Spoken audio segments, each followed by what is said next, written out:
Hello friends, मैं CA मोहित पुनीत आप सबका स्वागत करता हूं आपके अपने चैनल टैक्स गपशप में। बहुत सारी एग्जम्पशंस जो हैं जीएसटी के अंदर भी जो हैं दी गई हैं। जैसे जीएसटी से पहले एक्ट था, एक्साइज में, वैट में, सर्विस टैक्स में, ठीक है ना, वहाँ पे भी बहुत सारी एग्जम्पशंस होती थी। गवर्नमेंट समझती है कि काफ़ी सारी ऐसी जो गुड्स हैं, काफ़ी सारी ऐसी सर्विसेज हैं जहाँ पे टैक्स लेना जो है ठीक नहीं है। तो वहाँ पे पिछले ओल्ड रिजीम में भी थी, ठीक है, पिछले वो करें। और अगर हम कहें प्री जीएसटी, वहाँ पे भी एग्जम्पशंस थी।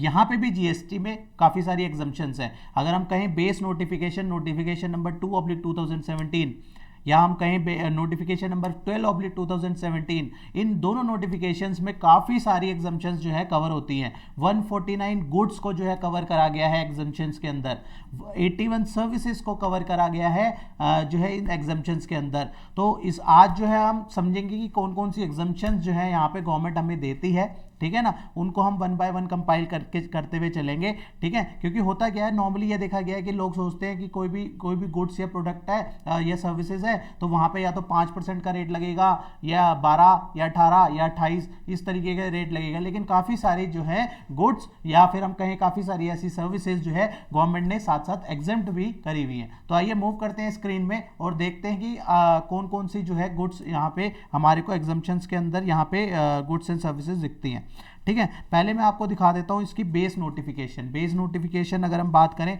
तो हमारी आ जाती है कौन सी, यहाँ पे हमारी अगर हम स्टार्टिंग में हमारी 2 नोटिफिकेशन रहेंगी, ठीक है। देखो अब हम देखें इसमें ओवरऑल यहाँ पे अगर देखो, सबसे पहले अगर हम बात करें तो हमारे को एग्जम्पशंस मिलती किस तरीके से है। एग्जम्पशंस के लिए एक सेक्शन है, सेक्शन 11, ठीक है, सेक्शन 11 सबसेक्शन 1। यहाँ से जो है क्या होता है, पावर मिलती है एग्जम्पशन देने के लिए, ठीक है ना। तो सबसे पहले एग्जम्पशन नंबर कहें तो यहाँ पे एग्जम्प्ट सप्लाई को जो है डिफाइन करा गया सेक्शन 2 क्लॉज 47 के अंदर, ठीक है ना। सेक्शन 2 क्लॉज 47 के अंदर एग्जम्प्ट सप्लाई बताया गया है और उसमें 3 चीज़ें जो है कवर अप करी गई हैं कि कौन कौन से गुड्स या सर्विस या दोनों कौन से को जो है एग्जम्प्ट माना जाएगा।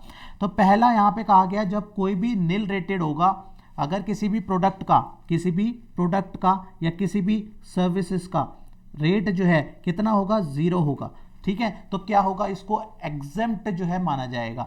दूसरा, ये तो हो गया पहला।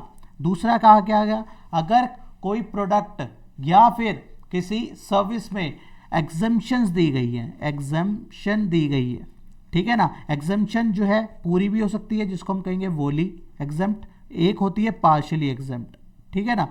तो अगर किसी प्रोडक्ट या किसी सर्विस में एग्जम्पशन दी गई है तो वो क्या होगा, एग्जम्पशन के थ्रू जो है वो एग्जम्प्ट हो जाएगा वो प्रोडक्ट। तीसरा आता है नॉन टैक्सेबल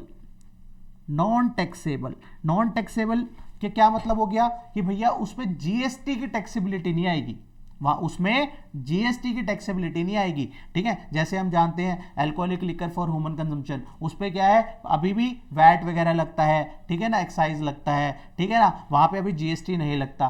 5 पेट्रोलियम प्रोडक्ट की बात करें, ठीक है ना, तो इनमें क्या है, इनमें जीएसटी नहीं लग रहा। ये किस में का कवर हो जाएंगे, ये नॉन टैक्सेबल के अंदर कवर हो जाएंगे। तो ये 3 जो कैटेगरी हैं, ये 3 कैटेगरी क्या बन जाएंगी, ये बन जाएंगी एग्जेम्प्ट, ठीक है ना। और जब भी कोई पर्सन इस पे जो है इन 3 कैटेगरी के अंदर आ जाएगा तो वो जो है एग्जेम्प्टेड, उसमें कोई भी जीएसटी नहीं रहेगा और उसको एग्जेम्प्ट सप्लाई माना जाएगा। वो जब इनवॉइस इशू करेगा तो उसमें वैल्यू दिखाएगा और उसके ऊपर कोई भी जीएसटी नहीं लगाएगा। अब ये सारी बातें करी कहाँ गई हैं, ये सारी इसके लिए क्या है, सबसे पहले तो सेक्शन 11 के थ्रू जो है पावर दी गई है, ठीक है। साथ आईजीएसटी में भी, जब सीजीएसटी में पावर दी है तो आईजीएसटी में भी पावर देनी होगी, तो कॉरस्पॉन्डिंग सेक्शन 6 ऑफ आईजीएसटी के अंदर भी यहाँ पे पावर दी गई है।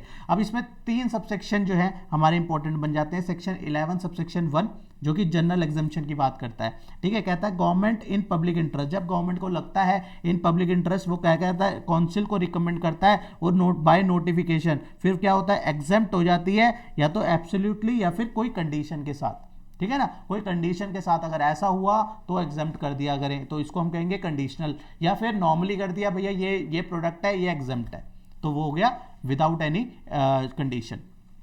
ऐसे ही सबसेक्शन 2 11 सबसेक्शन 2 में क्या कहा, स्पेशल एग्जम्पशन, स्पेशल एग्जाम्पशन का क्या मतलब हुआ, गवर्नमेंट बाय नोटिफिकेशन होता है स्पेशल ऑर्डर, इस वर्ड उसमें ध्यान में रखना, on in such exempt good or services or both from the GST recommendation of the case under exceptional circumstances। अगर किसी exceptional circumstances में गवर्नमेंट को लगता है कि हाँ यार यहाँ पे जो है GST जो है नहीं लेना चाहिए, इस केस में GST नहीं लेना चाहिए, वो क्या हो गया, वो स्पेशल जो है सर्कमस्टांसेस हो गया, तो उसको कहाँ कवर किया गया, उसको 11 सबसेक्शन 2 के अंदर जो है यहाँ पे कवर कर लिया। अब आता है 11 सबसेक्शन 3, ये क्या कहता है, गवर्नमेंट में इंसर्ट एक्सप्लेनेशन। ठीक है, अब क्या हो गया, कोई नोटिफिकेशन दे दी, एग्जाम्पशन की नोटिफिकेशन दे दी, अब बाद में लगता है कि भैया इसमें एक्सप्लेनेशन इंसर्ट करनी है और उसका जो इफेक्ट है रिट्रोस्पेक्टिव, मतलब पुरानी वाली डेट से ही अगर हमें उसका इफेक्ट लेना है तो किस तरीके से होगा, तो उसके केस में क्या होगा, 11 सेक्शन 11 सबसेक्शन 3 को यूज किया जाएगा। और वहां पे क्या कंडीशन है, वहां पे क्या है, जो भी एक्सप्लेनेशन है वो जो है 1 साल के अंदर आ जाने चाहिए। अगर वो नोटिफिकेशन के 1 साल के अंदर आ गई तो वो जो है रिट्रोस्पेक्टिव उसका इफेक्ट मान लिया जाएगा, उसका इफेक्ट जो है रिट्रोस्पेक्टिव मान लिया जाएगा, मतलब पुरानी डेट से ही मान लिया जाएगा। जैसे अगर एक एग्जाम्पल के थ्रू बात करें तो अगर हम देखें, मान लेते कोई नोटिफिकेशन आई 28 जून 2020 को नोटिफिकेशन आई, ठीक है, उसमें उस नोटिफिकेशन में लिखा हुआ है ये कब से एनफोर्स होगी, 1 जून 2020 से एनफोर्स होगी। अब इसमें न्यू एंट्री इंसर्ट हो गई, ठीक है, 21 नवंबर 2020 को उसमें नई एंट्री इंसर्ट हो गई। अब यहाँ पे क्या है, explanation related to that was inserted on 26/7/2021, तो 1 साल के अंदर हो गई ना, 1 साल के अंदर हो गई।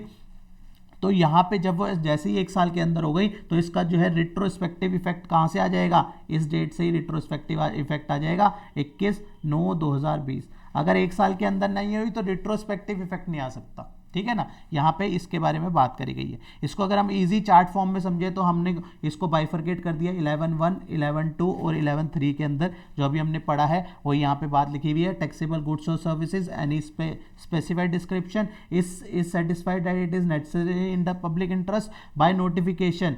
एग्जाम्प्ट कर सकता है कैसे, एब्सोल्युटली पूरा का पूरा एग्जाम्प्ट, ठीक है, विदाउट एनी कंडीशन, या फिर कोई कंडीशन के साथ एग्जाम्प्ट कर सकता है, पूरा का पूरा एग्जाम्प्ट कर सकता है, या फिर पार्शियली एग्जाम्प्टेड कर सकता है। मान लो 18% रेट है, उसने कह दिया 40% एग्जाम्प्ट, तो 40% 18 का 40% जो एग्जाम्प्ट हो जाएगा और बाकी जो 60% है 18 का वो जो है टैक्सेबल हो जाएगा, ठीक है ना। इस तरीके से भी हो सकता है। अब यहाँ पे करी, यहाँ पे 11 सबसेक्शन 2 में हमने क्या पढ़ा था, स्पेशल ऑर्डर इशू करेंगे और उसको स्पेशल सर्कमस्टांसेस में जो है, एक्सेप्शनल सर्कमस्टांसेस में जो है उसको जो है वोली एग्जाम्प्ट कर देंगे। यहाँ पे पार्शियली नहीं होगा, यहाँ पे ध्यान में रखना है पूरा का पूरा जो है एग्जाम्प्ट होगा। तीसरा 11 सबसेक्शन 3 में हमने क्या बात करी, यहाँ पे हमने कहा for the purpose of clarity, ठीक है, एक्सप्लेनेशन डाली किस लिए, क्लैरिटी के लिए, ठीक है। यहाँ पे क्या है, बाय नोटिफिकेशन, लेकिन वो क्या होना चाहिए, with in 1 year from the base notification होना चाहिए, तब उसका रिट्रोस्पेक्टिव इफेक्ट जो है हो जाएगा।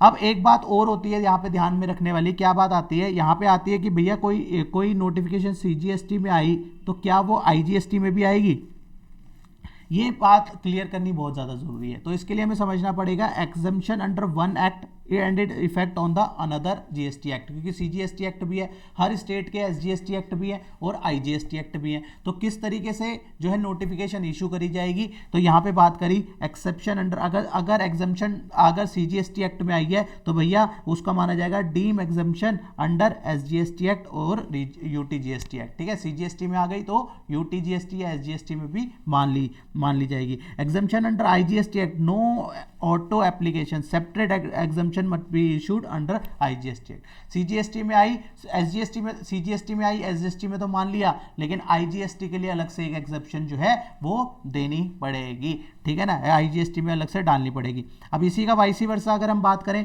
मान लेते हैं IGST में एग्जम्पशन आई तो क्या वो CGST और SGST में भी मानी जाएगी, नहीं, वहां पे भी यही सेम है, ठीक है ना। बेसिकली क्या है, अगर हम इसको इजी फॉर्म में समझे तो अपने को CGST के अंदर नोटिफिकेशन आ गई, SGST में मान लेंगे, लेकिन IGST का अलग ही रूप रहेगा, IGST के लिए अलग से जो है नोटिफिकेशन रहेगी, ठीक है ना। तो यहाँ पे यही बात कह दी, exemption under CGST, no auto population separate exemption to be issue under CGST act. CGST में अलग से देना पड़ेगा, IGST अलग से चलेगा और CGST के लिए अलग से नोटिफिकेशन जो है दे के चलनी पड़ेगी। अब आते हैं अब बढ़ते हैं और आगे। इस बुक में हमने काफ़ी सारी जो है, अभी मैं आपको दिखाऊंगा किस तरीके से जो है इसको इजी फॉर्म में, अगर कोई भी इसमें जो है इस बुक के थ्रू पढ़ता है उसको कितनी इजी फॉर्म में जो है एग्जाम्पशन समझ आएंगे। अभी तो हमने एग्जाम्पशन शुरू ही नहीं करी, अभी तो जस्ट मैं आपको आउटलाइन दिखा रहा हूँ कि किस तरीके से क्या क्या जो है इसका रेलिवेंस बैकग्राउंड है, ठीक है ना। अभी जब हम शुरू करेंगे आप देखेंगे कितनी ईजी क्लैरिटी से जो है ये अपने को समझ आ जाती है। एग्जाम्पशन में भी प्रोवाइडेड इन एनी फॉर्म, देखो क्या है, अगर गुड्स की बात करें, एग्जाम्पशन टू स्पेसिफाइड एक्टिविटी, ठीक है, जैसे कि मान लो गुड्स मिल्क को एग्जाम्प्ट करना है, तो स्पेशली ये क्या है कि उस नोटिफिकेशन के अंदर लिख दिया भाई ये HSN है, ये प्रोडक्ट है, एग्जाम्प्टेड, ठीक है ना। या फिर कैसे हो सकता है, एग्जाम्पशन टू स्पेसिफाइड सप्लायर, अब सप्लायर देखना है भैया, सप्लायर अगर ये है तो उस केस में एग्जाम्पशन होगी। जैसे अभी हम देखेंगे जब हम सर्विसेज पढ़ेंगे तो वहां पे हम देखेंगे कि एडवोकेट्स वगैरह देखे जाएंगे कि भैया कौन सर्विस प्रोवाइडर कौन है, एडवोकेट है, हाँ देखते हैं जीएसटी एग्जाम हो रहा है कि नहीं हो रहा, ठीक है। मतलब बेसिकली क्या है, की एलिमेंट क्या कौन हो गया, सर्विस प्रोवाइडर हो गया। जैसे कि हम देखेंगे चैरिटेबल एंटिटी, अब हम चैरिटेबल का पढ़ेंगे तो वहां पे देखेंगे कि चैरिटेबल अगर हम जो सर्विस दे रही है वो अगर चैरिटेबल है तभी एग्जाम्प्ट होगा, अदरवाइज वो एग्जाम्प्ट ही नहीं होगा, ठीक है ना। तो ये फर्क आ जाता है, ठीक है ना, ये समझना पड़ेगा। या फिर इसका वाइस वर्सा, जैसे अभी हमने सप्लायर को देखा ना, सप्लायर ये है तो एग्जाम्प्ट हो सकता है। ऐसे ही दूसरी कैटेगरी क्या हो सकती है, अगर रेसिपिएंट ये है, जैसे मान लेते हैं अभी हम स्कूल्स की बात करेंगे, जब हम इसको डिटेल में पढ़ेंगे वहां पे देखेंगे स्कूल्स, अगर स्कूल्स जो है रेसिपिएंट है तो उस केस में देखेंगे कि एग्जाम्प्ट करना है कि नहीं करना, ठीक है ना। तो बेसिकली क्या हो गया, और चौथा केस क्या बन जाता है कि दोनों देखेंगे, भैया सर्विस प्रोवाइडर भी यही होना चाहिए और साथ साथ रेसिपिएंट भी ये है, तो जाके वो जो है एग्जाम्प्ट होगी, ठीक है ना। देखो गुड्स की बात करी तो सीधा सीधा लिख दिया भैया ये गुड्स है, एग्जाम्प्ट है। सर्विसेज की बात है तो कहीं हम देखेंगे कि सप्लायर ये होना चाहिए तो एग्जाम्प्ट करेंगे, कहीं में हम देखेंगे कि रेसिपिएंट ये होना चाहिए तो एग्जाम्प्ट करेंगे, कहीं में देखेंगे कि भैया सप्लायर भी होना चाहिए यही और रेसिपिएंट भी यही होना चाहिए, दोनों के दोनों जब सेम होंगे तब वो सर्विसेज एग्जाम्प्ट करी जाएंगी, ठीक है ना। मैं एक आउटलाइन दे रहा हूं, अगर पूरा क्लियर नहीं हो रहा तो जब आप अभी शुरू करेंगे टॉपिक को देखना इसमें कितनी अच्छी क्लैरिटी आएगी। अब इसकी बेस नोटिफिकेशन में आते हैं। बेस नोटिफिकेशन कौन सी है, नोटिफिकेशन नंबर 2/2017, ठीक है ना, 28 जून 2017 की, और हमारी 12/2017 जो कि सेम डेट पे 28 जून 2017 की है। यहां पे दो अलग अलग नोटिफिकेशन क्यों करी गई, पहली जो नोटिफिकेशन है वो गुड्स को कवर करती है और जो नीचे वाली नोटिफिकेशन है वो सर्विसेज को कवर करती है। तो आप देखो बेस नोटिफिकेशन के अंदर ही 149 गुड्स को कवर कर लिया और बेस नोटिफिकेशन के अंदर ही 81 सर्विसेज को कवर कर लिया, और इसके साथ काफी सारी बाद में जो है इसको फर्दर अमेंड भी किया, चीजें भी, ठीक है ना, कई इसमें ऐड भी करी गई। तो आप देखो कि कितनी सारी जो है एग्जेम्प्ट गुड्स हैं, कितनी सारी एग्जेम्प्ट सर्विसेज हैं। तो कभी भी हम अपने क्लाइंट को कुछ सजेस्ट कर रहे हैं तो हम सीधा सीधा नहीं बोलेंगे भैया आपके प्रोडक्ट में 12 लगेगा 18 लगेगा, भैया रुको देखेंगे और देखेंगे कि एग्जाम्पशन में तो नहीं फॉल कर रहा, और एग्जाम्पशन में फॉल कर गया तो वैसे ही नहीं लगना टैक्स, ठीक है ना। तो ये देख के ही हमें को अपने को चलना पड़ता है, तो इस चीज का ध्यान में रखना। 149 गुड्स कवर हो रहे हैं और यहाँ पे 81 सर्विसेज जो है अपनी ये नोटिफिकेशन में जो है आ रही हैं, और मैंने आपको बताया ये फर्दर जो है इनको इन नोटिफिकेशंस को फर्दर भी जो है अमेंड करा गया। तो अभी अब जब हम पढ़ेंगे तो उसको अमेंडेड फॉर्म में पढ़ेंगे, क्योंकि अगर हम आज की पोजीशन को समझना चाहें तो आज की पोजीशन के हिसाब से क्या है, ठीक है ना। अब मैंने यहाँ पे आपको दिखा भी दिया एक हाईलाइट के लिए कि नोटिफिकेशन में किस तरीके से डाला गया। यहाँ पे क्या होता है, यहाँ पे उसका जो है चैप्टर हेडिंग और सब हेडिंग वगैरह आ जाती है कि ये प्रोडक्ट है, और उसकी डिस्क्रिप्शन आ जाती है कि भैया प्रोडक्ट का नाम ये है, और ये सब है तो एग्जाम्प्ट कर देंगे। तो देखो कितने सारे हैं ना, ये इतने सारे यहाँ पे प्रोडक्ट्स वगैरह हैं, ठीक है। तो ये एक एक प्रोडक्ट याद करना तो देखो किसी के लिए भी पॉसिबल नहीं है, ठीक है ना। तो ताकि जब भी हम किसी अपने क्लाइंट को सजेस्ट कर रहे हैं तो जल्दीबाजी नहीं करनी, हमारे को बस ये एग्जाम्पशंस के अंदर कंट्रोल F करके सर्च कर लेना है कि भैया हमारे प्रोडक्ट जो है यहाँ पे फॉल तो नहीं कर रहे, मतलब हमारे क्लाइंट के प्रोडक्ट यहाँ पे फॉल तो नहीं कर रहे जो वो पूछ रहा है। अगर फॉल कर रहे हैं तो उसको भेज दिया भैया इस नोटिफिकेशन के अंदर आपका प्रोडक्ट एग्जाम्प्ट है, या इस नोटिफिकेशन के अंदर आपकी सर्विसेज एग्जाम्प्ट है, ठीक है ना। अदरवाइज जो है उसकी फिर टैक्सेबिलिटी देख ली कि क्या रेट है और क्या रेट है टैक्सेबिलिटी का, ठीक है ना। तो इस तरीके से बहुत सारे जो है यहाँ पे है, लेकिन हम इसको करेंगे एकदम सिंप्लीफाई फॉर्म में, हम समझेंगे, क्योंकि अगर हम इससे पढ़ेंगे ना तो अपने को उतनी क्लैरिटी नहीं मिल पाएगी, इसलिए हमने जो है इसको बिल्कुल सिंप्लीफाई फॉर्म में किया है, बहुत एफर्ट लगा है इसको बनाने में। लेकिन बात मुद्दे की यह है कि इसको इजी फॉर्म में कर देना है, और इसको सर्विसेज को जो है बाइफरगेट कर दिया। जैसे ही इसको बाइफरगेट किया तो समझना बहुत ज्यादा यहाँ पे इजी हो जाता है। सबसे पहले अब हम बात करेंगे किसकी, चैरिटेबल एंड रिलीजियस एक्टिविटी की। अब हम देखेंगे कि यहां पे चैरिटेबल एंड रिलीजियस एक्टिविटी की बात करते हैं तो कौन सी चैरिटेबल एंड रिलीजियस एक्टिविटी जो है एग्जेम्प्ट करी गई है। तो यहां पे अपने को क्या समझना पड़ेगा, यहां पे वही बात जो मैंने अभी आपको बताई थी ना स्टार्टिंग में, क्या बात बताई कि गुड्स के केस में तो प्रोडक्ट देखना है, सीधा सीधा ये प्रोडक्ट है भाई एग्जेम्प्ट हो गया। सर्विस के केस में क्या है कि सर्विस प्रोवाइडर कौन है, रेसिपिएंट कौन है, वो देखेंगे, फिर जाके एग्जेम्पशन की बात आएगी। तो यहां पे भी क्या है, यहां पे कहा है कि सर्विस प्रोवाइडर कौन होना चाहिए। सर्विस प्रोवाइडर की बात करी कि सर्विस प्रोवाइडर जो है ना भैया, सर्विस प्रोवाइडर होना चाहिए वो एंटिटी जो कि सेक्शन 12AA में 12AB of income tax act 1961 के अंदर जो है रजिस्टर्ड हो, ठीक है ना। जो ट्रस्ट इनकम टैक्स के सेक्शन 12AA 12AB के अंदर रजिस्टर्ड है, वो अगर वो रजिस्टर्ड है, उसके पास वो रजिस्टर्ड सर्टिफिकेट है, तो वो जाके जो है यहाँ पे एलिजिबिलिटी के अंदर आती है एज अ सर्विस प्रोवाइडर। तब वो जो सर्विस देगी, तब देखेंगे कि वो सर्विस जो वो दे रही है वो एग्जेम्प्ट होगी कि नहीं होगी। अब ये नहीं है कि वो अगर वो इसमें फॉल कर गई, वो ट्रस्ट रजिस्टर्ड है तो उसकी सारी सर्विसेज एग्जेम्प्ट होगी, ऐसा नहीं है। तो देखना पड़ेगा कि ये ट्रस्ट जो सर्विस दे रही है ये एग्जेम्प्ट है भी कि नहीं है। अब वो उसमें क्या करा गया है, उसमें देखो 4 बताई गई हैं, 4 कैटेगरी बनाई गई हैं कि अगर वो ट्रस्ट ये मान लो ये ट्रस्ट है, अगर ये ट्रस्ट जो है बहुत सारी सर्विसेज दे रहा है, ठीक है ना, ये सर्विसेज दे रहा है, टोटल 10 सर्विस दे रहा है। अब मान लेते हैं ये इसकी 10 की 10 सर्विस एग्जेम्प्ट नहीं होगी, ठीक है, इनमें से कौन सी सर्विसेज एग्जेम्प्ट होगी, कुछ ही सर्विसेज एग्जेम्प्ट होगी। तो इसमें 4 कैटेगरी बनाई गई है, तो इन 4 को जो है ये अगर 4 देंगी तो ये एग्जेम्प्ट हो जाएगी, और बाकी अगर 5, 6, 7, 8, 9, 10 ये सब क्या होंगी, ये सारी जो है टैक्सेबल हो जाएंगी, ठीक है ना।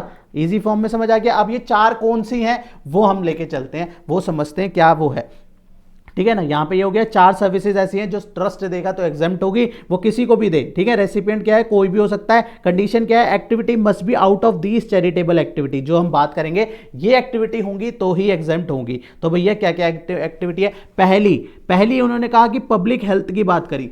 Public health by way of care counselling, ठीक है। पब्लिक हेल्थ अगर वो ट्रस्ट जो है पब्लिक हेल्थ पे वो कर रही है, केयर काउंसलिंग कर रही है, कोई पर्सन बीमार है उसकी केयर काउंसलिंग कर रही है, कोई फिजिकली और मेंटली डिसेबल्ड है बेचारे उसकी केयर वो कर रही है, केयर काउंसलिंग कर रही है, या फिर कोई HIV एड्स इफेक्टेड है बेचारे उसकी केयर काउंसलिंग कर रही है, या फिर नारकोटिक ड्रग्स और एल्कोहल एडिक्टेड है इसकी अगर केयर काउंसलिंग कर रही है, तो ये जो है टोटली एग्जेम्प्ट माना जाएगा, राइट। इसी तरीके से अगर वो ट्रस्ट जो है पब्लिक अवेयरनेस फैला रही है, पब्लिक को जागरूकता किस तरीके से, अगर किस तरीके से हेल्थ आपको सही रखनी है वो बता रही है वो ट्रस्ट, फैमिली प्लानिंग के बारे में जो है गाइड कर रही है, प्रिवेंशन HIV इन्फेक्शन इनके बारे में अगर वो ट्रस्ट बता रही है, तो भी जो है यो सर्विस तो है वो टोटली एग्जेम्प्ट होगी। ध्यान में क्या रखना है, वो ट्रस्ट रजिस्टर्ड होनी चाहिए, और ये वाली सर्विसेज जो हम बात कर रहे हैं ये वाली सर्विसेज जो है वो जो है दे रही हो, ठीक है। ऊपर की जो ये है ये भी, और नीचे की पब्लिक अवेयरनेस वाली ये भी, ठीक है। अगर वो ये दे रही है तो वो जो है ट्रस्ट एग्जेम्प्टेड होगी। अब सेकंड केस में आ जाते हैं, ये पहले के अंदर ही था, ये सारी के सारा पहले के अंदर में था, अगर इनमें से कुछ भी कर रहे हैं तो जो है वो एग्जेम्प्ट मानी जाएगी, ठीक है ना। अभी हम कौन सा पार्ट कर रहे हैं, अभी हम ये पहला वाला देख रहे हैं, पहला वाला अभी हम इसमें है, ठीक है ना। अभी हम सेकंड में आएंगे, थर्ड में आएंगे, फोर्थ में आएंगे, अभी मैंने रेड में इसलिए मार्क कर दिया। अब दोबारा से आते हैं, अब हम आ गए फर्स्ट के ही उसमें, ये अब आप आ गए सेकंड पार्ट में। सेकंड पार्ट क्या कहता है, सेकंड पार्ट कहता है जी advancement of religion, spirituality, yoga. अगर इस तरीके से देखिए कई बार क्या होता है, योगा के कैंप वगैरह लगे होते हैं, योगा सिखा रहे होते हैं, मेडिटेशन सिखा रहे होते हैं, अगर इस तरीके की कोई जो है ट्रस्ट एक्टिविटी करा रहा है तो वो भी जो है एग्जेम्प्ट माना जाएगा। लेकिन इसमें एक सर्कुलर इशू किया गया था, ये सर्कुलर क्या बात करता है ये जानना बहुत ज़्यादा ज़रूरी है। अब ये सर्कुलर कहता है कि भैया on residential programs camp in relation to yoga mention in point number second अब। मान लो या रामदेव ने कैंप लगा दिया अपने यहाँ पे, ठीक है ना, वहाँ कैंप लगा लिया। अब क्या है कि if primary predominant objective is religion, spirituality, yoga, अगर मेन जो ऑब्जेक्टिव है वो ये है जो हमने ऊपर बात करी, 3 बात करी, कौन कौन सी, रिलीजन की, स्पिरिचुअलिटी, अगर योगा, इनकी बात कर रहा है तब तो भैया एग्जेम्प्ट है, कोई दिक्कत नहीं है, तो एग्जेम्प्ट है। लेकिन ऐसा ना हो कि देखो कई बार क्या होता है, कोई चीज बेनिफिट मिलता है ना तो लोग उसका मिसयूज ना कर लें, इसलिए जो है ध्यान में रखना पड़ता है। तो इसके लिए यहाँ पे सर्कुलर इशू करा, तो इन्होंने कहा भैया अगर मेन ऑब्जेक्टिव ये है तब तो एग्जाम्प्ट कर देंगे, कोई दिक्कत नहीं है। ये ना हो तुम योगा के बहाने पार्टियां चल रही हैं, वहां पे मस्तियां चल रही हैं, तो भैया वो चीजें नहीं चलेंगी। तो यहाँ पे उन्होंने कह दिया if merely accommodation services food drink provided against the consideration in any form including donation, चाहे वो आप क्या क्या क्या चल रहे हो कि भैया डोनेशन ले रहे हैं हम तो, ठीक है, इतना मोटा मोटा अमाउंट, वहां पे फूड्स दे रहे हैं, ड्रिंक दे रहे हैं, ठीक है, एकोमोडेशन दे रहे हैं, और हमने कह दिया भैया ये तो डोनेशन के उसमें है, तो भी नहीं भैया, गवर्नमेंट समझदार है, गवर्नमेंट को पता है सब चीज़ें, ठीक है ना। तो वहाँ पे उसने क्या कह दिया कि रेजिडेंशियल, चाहे रेजिडेंशियल कैंप वगैरह इस तरीके से ऑर्गेनाइज कर रहे हो, अगर डोमिनेंट ऑब्जेक्टिव अगर ये सब है, योगा वगैरह है, योगा रिलीजन और स्पिरिचुअलिटी है, तब तो एग्जाम्प्ट कर देंगे, अदरवाइज जो है वो टैक्सेबल हो जाएगा, ठीक है। अब आते हैं नेक्स्ट, मान लेते हैं फिटनेस कैंप है, डांस म्यूजिक एरोबिक्स वगैरह करा रहे हैं, ठीक है ना, तो भैया ये एग्जाम्प्ट नहीं है, ठीक है ना। ऐसा ना हो कि हम जो है उसको मिक्स कर दें योगा के साथ और रिलीजन स्पिरिचुअलिटी के साथ कहीं मिक्स कर दें एग्जाम्पशन के उसमें, तो भैया गवर्नमेंट ने कह दिया कि भैया सर्कुलर इशू कर दिया, क्लैरिफाई कर दिया कि भैया ये तो टैक्सेबल ही रहेगा। अब आता है थर्ड।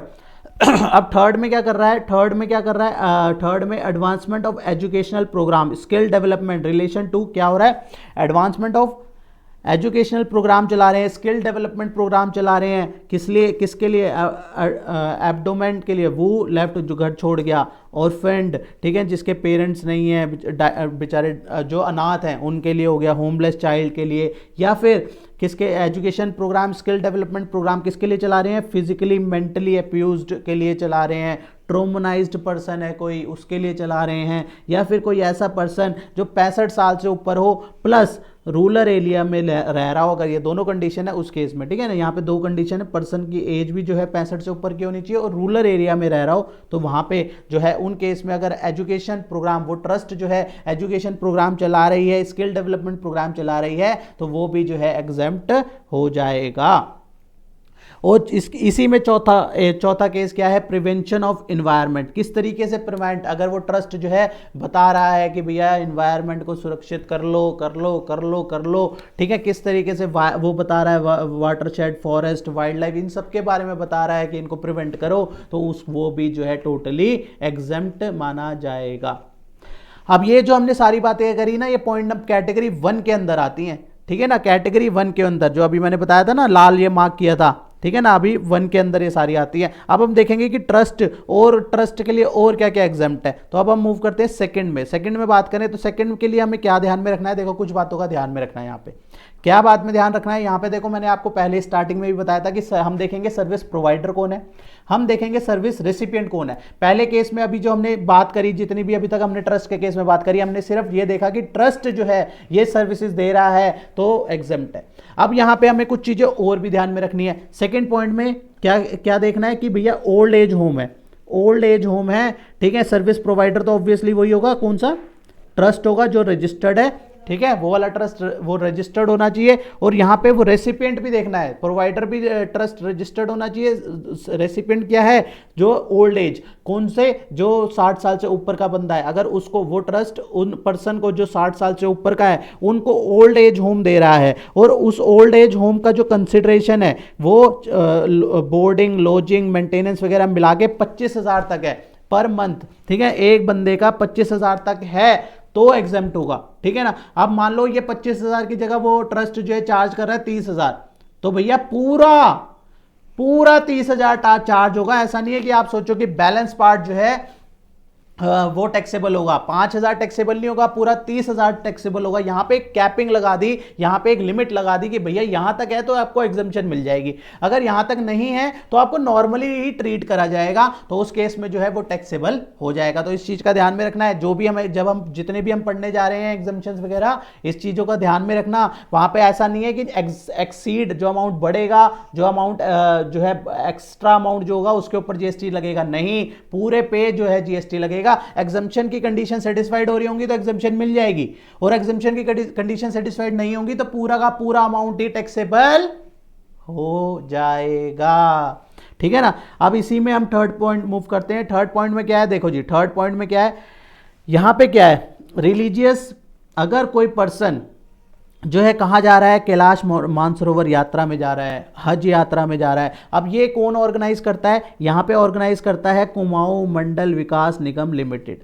ये जो है हमारा, ये जो है कैलाश मानसरोवर यात्रा जो है करवाते हैं, ठीक है ना। और बात करें हज की, हज कमेटी जो है यहाँ पे जो है जो है हज यात्रा कराती हैं। अब ये कोई भी पर्सन अगर ये जो है इनके थ्रू जो है कुमाऊं मंडल विकास निगम के थ्रू और हज कमेटी के थ्रू जो है हज यात्रा पे जा रहा है, कैलाश मानसरोवर पे जा रहा है, तो वहाँ पे जो है एग्जम्पशन मिल जाएगी। अब यहाँ पे कोई अमाउंट की कोई नहीं है, वो नहीं है, ठीक है ना, कोई लिमिट नहीं है। जैसे ऊपर वाले में क्या था कि 25,000 की लिमिट थी कि 25,000 तक होगा तो एग्जम्पशन मिल जाएगी। मैंने बताया ना, अगर 25 का 28 भी हो गया तो पूरा का पूरा 28 जो है टैक्सेबल होगा। यहाँ पे कोई लिमिट नहीं है, यहाँ पे जितना भी अमाउंट होगा वो पूरा का पूरा एग्जम्पशन के अंदर आता है, ठीक है ना। अब हमारा कौन और क्या क्या आता है, अब आता है भैया ट्रेनिंग। ट्रेनिंग की बात करें, ट्रेनिंग कोचिंग कौन कर रहा है, वही रजिस्टर्ड पर्सन, जो ट्रस्ट हमने ऐसे बना रहे थे ना, ये ट्रस्ट दे रहा है। किसी को भी अगर वो ट्रेनिंग कोचिंग दे रहा है लेकिन स्पोर्ट्स से रिलेटेड, अगर स्पोर्ट्स से रिलेटेड अगर कोई ट्रस्ट जो है सर्विसेज दे रहा है तो वहाँ पे वो एग्जम्प्ट हो जाएगा। और अगर आप यहाँ पे देखो, दो पार्ट है, ट्रेनिंग और कोचिंग ही दे रहा है। फर्क क्या है, एक तो ट्रस्ट दे रहा है, ट्रस्ट दे रहा है अगर स्पोर्ट्स के लिए दे रहा है तब एग्जम्प्ट होगा। अब यहाँ पे ट्रस्ट की जगह कोई और सर्विस प्रोवाइडर है, कोई इंडिविजुअल है, ठीक है, कोई मान लो हम है, मैं हूं, ठीक है, मैं दे रहा हूं, किसी भी पर्सन को दे रहा हूं ट्रेनिंग या कोचिंग दे रहा हूं, ठीक है। तो उस केस में क्या रहेगा, उस केस में देखा जाएगा कि भैया ये जो सर्विस है, ये जो ट्रेनिंग है, ये जो कोचिंग है मैंने दी, मान लो किसी पर्सन को कोचिंग दी, ट्रेनिंग दी, तो वो मान लेते हैं कि वो देखा जाएगा उस केस में कि वो एक्टिविटी क्या है। एक्टिविटी अगर आर्ट कल्चर की है, जैसे कि मान लो मैं कथक सिखा रहा हूं, मान लो मैं कथक सिखा रहा हूं किसी को, ठीक है, आर्ट के लिए है, कल्चर के लिए, तो इस तरीके से जो है उसको एग्जम्प्ट कर दिया जाएगा। तो यहां पे क्या देखना है, अगर पहली बात थी क्या, कौन सा, ट्रस्ट की बात थी, ट्रस्ट के केस में क्या था, ट्रस्ट के केस में देखा जाए किसी को भी दे, लेकिन अगर वो स्पोर्ट्स के लिए दे रहा है तो एग्जम्प्ट है। यहां पे इंडिविजुअल दे रहा है, किसी को भी दे, लेकिन क्या होगा कि आर्ट और कल्चर के लिए अगर वो जो है सर्विस ट्रेनिंग और कोचिंग दे रहा है तो वो भी एग्जम्प्ट है। अब रिहेबिलिटेशन थेरेपी जो है, जैसे संजय जहाँ पे संजू मूवी थी वहाँ पे संजय दत्त को भेजते हैं ना, रिहैब सेंटर भेजते हैं, तो वहाँ पे अगर कोई रिहेबिलिटेशन प्रोफेशनल जो है किसी पर्सन को जो है सर्विस दे रहा है, ठीक है, किसकी सर्विस देगा, वहाँ पे क्या करेगा, वो उसकी काउंसलिंग करेगा। Medical establishment, educational institution, rehabilitation centre establish by government entity under section 12AA, ठीक है ना। ये अगर जो है इस तरीके की रिहेबिलिटेशन जो है सर्विस दे रहे हैं तो वो भी जो है एग्जम्प्ट करा गया है। इसके बाद रेंटिंग ऑफ किसकी, renting of precedents of a religious place. अब कौन मान लेते हैं, कोई मंदिर है, ठीक है ना, कोई मंदिर है, ठीक है, ये मंदिर है, ठीक है, ये मंदिर है यहाँ पे। अब ये जो मंदिर है, अब ये मंदिर इसको रिलीजियस प्लेस कहेंगे नहीं कि नहीं कहेंगे, डेफिनेशन के हिसाब से religious place means which is equal for all, कोई भी आए भैया सबके लिए बराबर है, ठीक है, तो यहाँ पे उसको रिलीजियस प्लेस कहा गया है, ठीक है ना। अब यहाँ पे सर्विस प्रोवाइडर के कौन होगा, वो ट्रस्ट होगा, ठीक है। अब ये मंदिर वगैरह भी ट्रस्ट में एज अ ट्रस्ट रजिस्टर्ड होते हैं, ठीक है ना। अब मान लेते हैं ये मंदिर है, ठीक है, मंदिर, गुरुद्वारा, चर्च वगैरह जो भी रिलीजियस प्लेस जो होंगे वो क्या कर रहे हैं, वो किसी भी पर्सन को, अब मान लेते हैं ये जो मंदिर है, अब मंदिर के यहाँ पे जगह थी, अब इन्होंने क्या करा, यहाँ पे जो है ना, ये जो जगह है यहाँ पे मंदिर के बाहर, वो वहाँ पे प्रसाद के लिए उन्होंने क्या है, दुकानें किराए पे दे दी। अब यहाँ पे दुकानें किराए पे दे दी, अब यहाँ पे जो ये टेम्पल है इसको जो है क्या आ रहा है, रेंट आ रहा है, इस टेम्पल को रेंट आ रहा है, तो क्या ये एग्जम्प्ट होगा, इसके बारे में बात करी गई है। अब यहाँ पे ये देखा जाएगा कि भैया अगर जैसे क्या होता है कई बार इस टेम्पल के अंदर मान लेते हैं एक बड़ा सा वो भी होता है, स्पेस होता है, ठीक है ना, बड़ा सा स्पेस होता है, ऊपर कमरे बने होते हैं, कोई बाहर से आया वो रहने के लिए कमरे बने हुए हैं। अब वो बाहर से जो आया उसको रहने के लिए यहाँ पे कमरे दे दिए, यहाँ पे रहने के लिए उसको टेम्पल में ही ऊपर कमरे दे दिए, तो यहाँ पे देखा जाएगा कि अगर उसका रूम रेंट जो है 9,999 रुपये पर डे का, देखे, ठीक है ना, वो कोई बंदा आया वहाँ पे रुका है, ठीक है, अगर 9,999 तक है तो वो एग्जम्प्ट होगा। अगर उससे बढ़ गया, मान लो किसी का 1200 रुपये है तो 1200 रुपये जो है की पर्ची कटेगी, तो 1200 जो है टैक्सेबल हो जाएगा। यही अगर 999 रुपये तक है तो वहाँ पे एग्जम्प्ट कर दिया गया, ठीक है ना। ये हमने किसकी बात करी, ये हमने इस वाले की बात करी जो ऊपर रहने की बात हो रही थी। ठीक है, अब बात है यहाँ पे ऊपर, यहाँ पे नीचे हॉल भी है। अब यहाँ पे मंदिर में यहाँ पे शादियाँ वगैरह के लिए भी ऑर्गेनाइज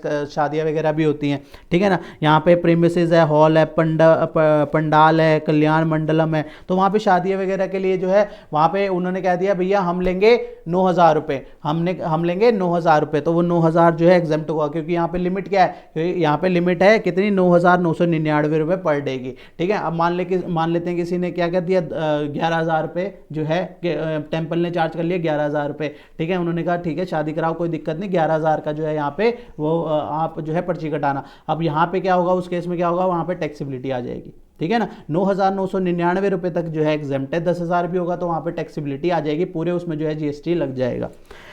अब हमने तीसरी बात करी, यहाँ पे हम क्या कर रहे थे, यहाँ पे दुकानें हमने किराए पे दे दी। भैया प्रसाद वाले आ गए, उन्होंने कहा कि भैया हमारे को दे दो, जितने लोग आएंगे प्रसाद लेंगे बढ़िया रहेगा। तो टेम्पल वालों ने वो जो बाहर का एरिया था वो किराए पे दे दिया। अब वहाँ पे भी देखा जाएगा कि अगर उस किराए का मंथली रेंट, क्योंकि ये तो मंथली जाएगा ना, ठीक है, एकोमोडेशन क्या होगा, पर डे के हिसाब से होगा, बंदा आया उसने पर्ची कटाई और गया। और शादी भी ठीक है, शादी के लिए भी पर डे का हिसाब होगा। अब शॉप जो है वो तो मंथली बेसिस पे चलेगी। अब यहाँ पे देखा जाएगा 9,999 रुपये तक का अगर रेंट है तो वहाँ पे भी उसको भी एग्जेम्प्ट कर दिया जाएगा। ठीक है ना, लेकिन इसमें हमें ध्यान में रखना है room renting in any normal hotel, इसको कहीं भी आप होटल के साथ लिंक मत करना। यहाँ पे इसमें ध्यान में रखना है सर्विस प्रोवाइडर कौन है। सर्विस प्रोवाइडर जो है एक ऐसा मंदिर है, रिलीजियस प्लेस है जो रजिस्टर्ड है अंडर सेक्शन 1023C के अंदर रजिस्टर्ड है। एंटिटी जो है रजिस्टर्ड है सेक्शन 12AA 12AB के अंदर रजिस्टर्ड है, उस केस में ही जो है ये एग्जम्पशन जो है मिलेंगी। ठीक है ना। अब हमारा last but not the least 7 आता है conduct of a religious ceremony. अब भैया पंडाल वगैरह ले लिया, ठीक है जी, पर्ची कटा ली, और पर्ची जो है उन्होंने कहा 8,000 की पर्ची कटानी होगी, 8,000 की पर्ची कटा ली। ठीक है ना, 9,999 से कम होता है तो एग्जम्प्ट है, अभी हमने बात करी। तो वहाँ पे उस केस में जीएसटी नहीं लगेगा। लेकिन वहाँ पे मंदिर में पंडित जी भी तो आएंगे, पंडित जी पूरी शादी भी तो कराएंगे। अब पंडित जी के लिए भी तो ध्यान में रखना है, यहाँ पे है सर्विस प्रोवाइडर कौन है, एनी पर्सन। ठीक है ना, यहाँ पे पंडित जी आ जाएंगे, ये बैठे इधर बैठे हैं, ये पंडित जी शादी करा रहे हैं, यहाँ वधू है, यहाँ वर वधू है, ठीक है ना, शादी करा रहे हैं, तो वहाँ पे भी उसको भी टोटली एग्जेम्प्ट किया गया है। ठीक है ना, तो ये कुछ सर्विसेज अभी हमने क्या बात करी, अभी हमने जो ऊपर जो बेस नोटिफिकेशन मैंने आपको दिखाई उसमें अलग अलग जगह लिखा हुआ है, इसको हमने कंसाइज कर दिया ताकि समझने में बिल्कुल ईजी हो जाए कि यार अगर हम चैरिटेबल से रिलेटेड कर रहे हैं तो चैरिटेबल से रिलेटेड हमारे को एक ही जगह पे जो है सारी एग्जम्पशंस मिल जाए कि भैया चैरिटेबल के अंदर कौन कौन सी एग्जम्प्ट है। ठीक है ना, इसी तरीके से हमने क्या किया है, इस तरीके से पूरी की पूरी जो हमने ये एग्जम्पशन अंडर जीएसटी के ऊपर जो बुक बनाई है इसमें हमने इसको क्या करा है, सर्विस और बांट दिया है इसको, चैरिटेबल रिलीजियस जो आज हमने कवर किया। ठीक है ना, अब हम देखेंगे इसमें हमने अलग अलग कैटेगरी में एग्रीकल्चर से रिलेटेड सारी सर्विसेज को इकट्ठे रख दिया है, education, training, skill development, health care, legal services, government services, admission services, entertainment, event based, passenger transportation में एग्जम्पशन कहाँ है, पैसेंजर गुड्स सर्विसेज में एग्जम्पशन कहाँ है, इंश्योरेंस में कहाँ एग्जम्पशन है, नॉन प्रॉफिट एंटिटी के केस में क्या क्या एग्जम्पशन है, स्पोर्ट्स सर्विसेज में कहाँ एग्जम्पशन है, रेंटिंग में कहाँ कहाँ एग्जम्पशन है। अभी जो हमने रेंटिंग वाली बात करी वो हमने ट्रस्ट के रिगार्डिंग बात करी, और कहाँ कहाँ पे और कौन कौन से केस में जो है एग्जम्पशन मिलती है। जैसे हम जानते हैं रेजिडेंशियल हाउस होता है, वहां पे एग्जम्पशन होती है, तो उसके बारे में हम पूरी यहाँ पे हमने इसको सेक्टर वाइज बांट दिया, और बाकी जितनी एग्जम्पशंस बची हैं उसको अदर्स में डाल दिया, जिसको हम कैटेगरी में नहीं बांट सके। ठीक है ना, पहले हमने कोशिश करी कि इसको कैटेगरी वाइज, क्योंकि क्या होता है हम लिंक कर पाते हैं। अभी जितना हमने पढ़ा क्या करा, हमने मंदिर को हमने या मंदिर को गुरुद्वारे को इस तरीके से हमने लिंक कर लिया, तो हमारे को समझना ईजी हो गया। ठीक है ना, तो इस तरीके से हमने इस बुक को जो है डिज़ाइन किया है। ठीक है, ताकि ये मैंने आपको दिखा दिया, ये सारे चैप्टर्स वगैरह चैप्टर वाइज हमने बांटे हैं। लास्ट में इसमें FAQs डाले हैं कि एग्जम्पशंस के रिलेटेड क्वेश्चंस क्या क्या रेज हो सकते हैं, वो हमने इसको FAQs में कवर करा। ये मैंने आपको स्टार्टिंग का जो है पार्ट बताया, और जो है यहाँ पे अभी हमने जस्ट एक ही जो है कर पाए, हम आज की इस वीडियो में हम एक ही डिस्कस कर पाए हैं। तो काफ़ी सारी एग्जम्पशंस हैं। अगर आपको ये बुक चाहिए तो आपको नीचे दिए गए नंबर पर कॉल करके जो है आप टीम से बात कर सकते हैं, बुक ले सकते हैं। इसको हमने काफ़ी मेहनत करी है इसको कंसाइज करने में, ताकि क्या होता है कि कोई भी पर्सन जो है सीधा किसी को आंसर ना दे। इसमें मुद्दा ये है समझने का कि कभी भी हम ये ना समझे कि कोई भी सर्विस या गुड्स है वो जो है टैक्सेबल होगी किसी रेट पे। हमारे को ध्यान में रखना है कि भैया वो एग्जम्पशंस के अंदर तो नहीं आ रही, और एग्जम्पशंस में आ रही है तो उसकी क्या कंडीशंस हैं, ठीक है ना। तो इसको सिंप्लीफाई करने की कोशिश करी, क्योंकि ये नोटिफिकेशन जो आई थी वो बहुत लेंदी थी और उसके बाद में काफ़ी सारी अमेंडमेंट्स रही हैं उसमें, ठीक है ना। तो इसलिए उसको प्रैक्टिकली जो भी आप अगर एज अकाउंटेंट काम कर रहे हैं या एज अ एडवोकेट आप प्रैक्टिस कर रहे हैं, एज अ चार्टर्ड अकाउंटेंट आप प्रैक्टिस कर रहे हैं, आप जब भी आप जीएसटी की प्रैक्टिस कर रहे हैं तो ये आपके लिए बहुत ज़्यादा बेनिफिशियल रहने वाली है, क्योंकि ये इसको अगर इस तरीके से समझा जाएगा तो मुझे लगा कि बहुत ज़्यादा जो है ईजी रहेगा, तब जाके हमने इसके ऊपर जो है एफर्ट लगाए हैं, राइट। तो इसी के साथ आज की इस वीडियो को क्लोज करते हैं, मिलते हैं नेक्स्ट वीडियो में नेक्स्ट टॉपिक के साथ। टिल देन बाय बाय, जय हिंद, जय भारत।